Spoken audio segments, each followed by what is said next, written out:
Alors voilà, que faire quand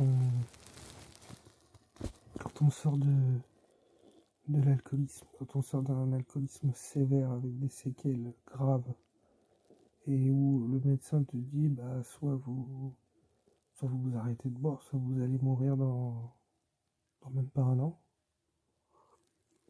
Tu te dis putain, qu'est-ce que je vais faire de ma vie maintenant?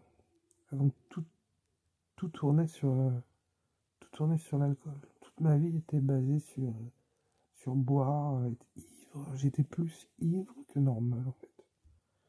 Mais j'avais un truc.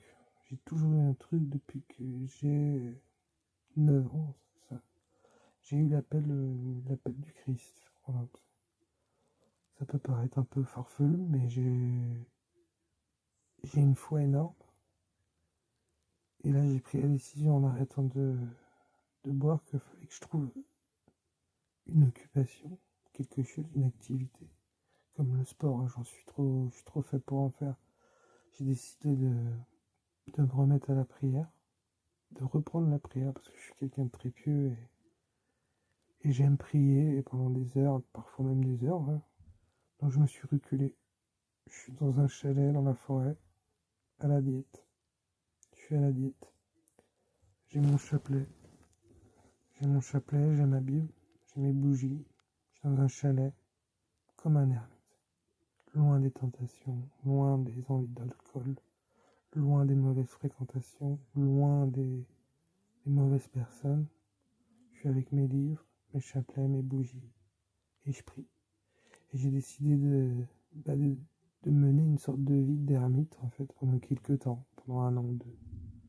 Je vais devenir un ermite pendant un an ou deux, et ça me va très bien parce que j'ai voulu être moine.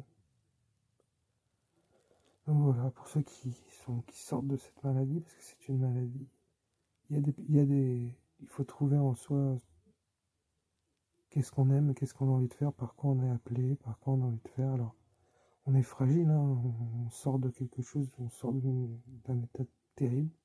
Donc il faut avoir une hygiène de vie irréprochable, bien manger, bien s'hydrater, et puis faire, si on a envie de lire, on lit, trouver des activités autres, trouver d'autres moyens d'avoir de la dopamine dans le cerveau en fait. En ce qui me concerne, moi, ça a été, c'est un retour aux sources, retour au calme. On prend du recul dans la nature et on prie. Voilà. Je vous donnerai des nouvelles plus tard.